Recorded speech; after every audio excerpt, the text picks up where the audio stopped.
Okay, so this is a 50 watt no name eBay laser.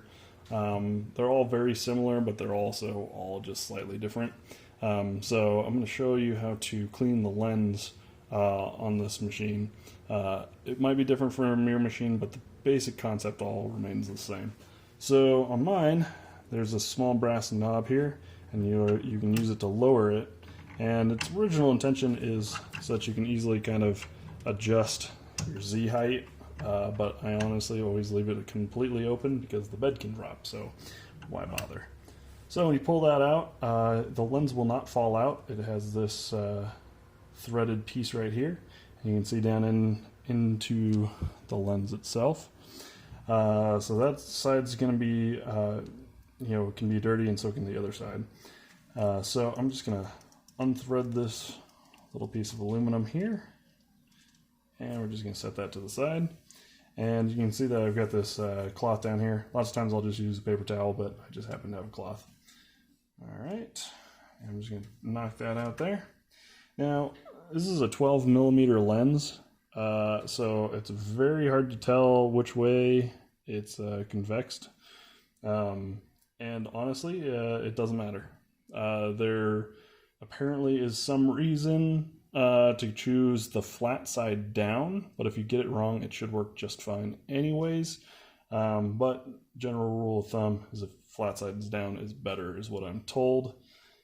And I believe it has to do with keeping the lens clean, but I've never noticed a difference. I've accidentally put it back the wrong way and never noticed a difference. So let's do a little bit of an inspection on here. We can see that it's been a little too long since I did mine. There's a little black dot on there, and it's gotten charred just a little bit. So that's not great, but it's not the end of the lens, at least not for me. If you're really picky, you could say that has destroyed it, but I'm not going to say that.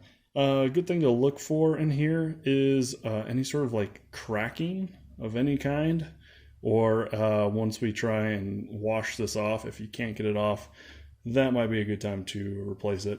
By the way, these things are only like 15, maybe 20 bucks, at least as far as last time I looked them up.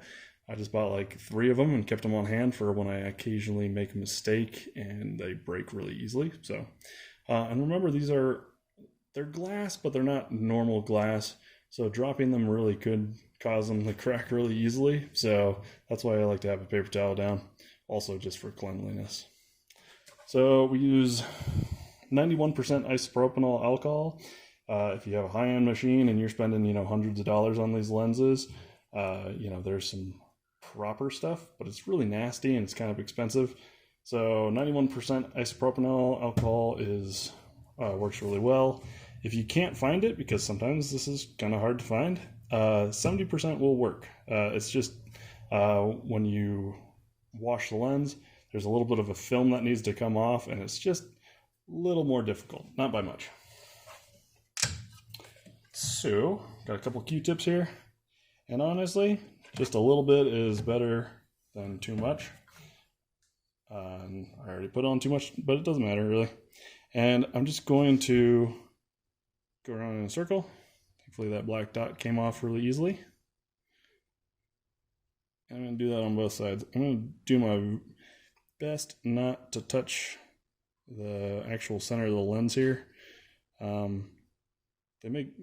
seen a few people make special holders for these lenses so that you absolutely will not touch the lens at all. But you know what? It's just not that big of a deal, especially on a machine this small. All right, so got that all done there, and you'll notice that, well, you won't be able to see it on camera here, but there'll be a little bit of like a streaking, almost like washing a window with, like an off-brand Windex or something like that. It leaves just a little bit of streaking, and really you just want it to completely dry out. So I'm just going to set that down for a minute. I'm going to take the wet end of my Q-tip here and just kind of clean everything up. It's not really the biggest thing in the world, but it does help any sort of buildup going on here. And it's kind of funny, see a little bit of red coming off from the anodized aluminum. it's always done that. I've never noticed any difference in color in there. Check the end of your nozzle just to make sure that there's nothing clogging up in there and around, and just call it good there. Okay, so then I typically take the dry end of the Q-tip, pick up the lens again, and I'll just get that to the same sort of circular pattern, just trying to get the little streaking off. Like I said, this is a little bit harder if you're using 70%, and that's typically why I have an extra Q-tip or two, just in case it's really bad. But the nice thing is, if you remember to have your air assist on,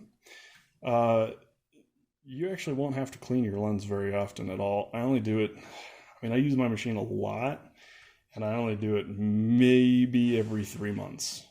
And that was probably 4 months, and that little speck got on there.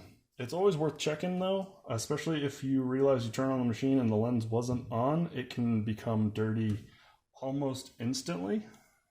So I think this is the flat side. Just gonna drop that in there,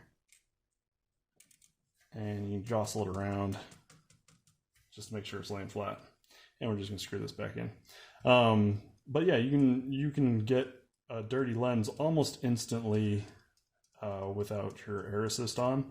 Mine actually is activated by the machine. There's an output from the controller, and so I hooked that up. That's not normal on these machines.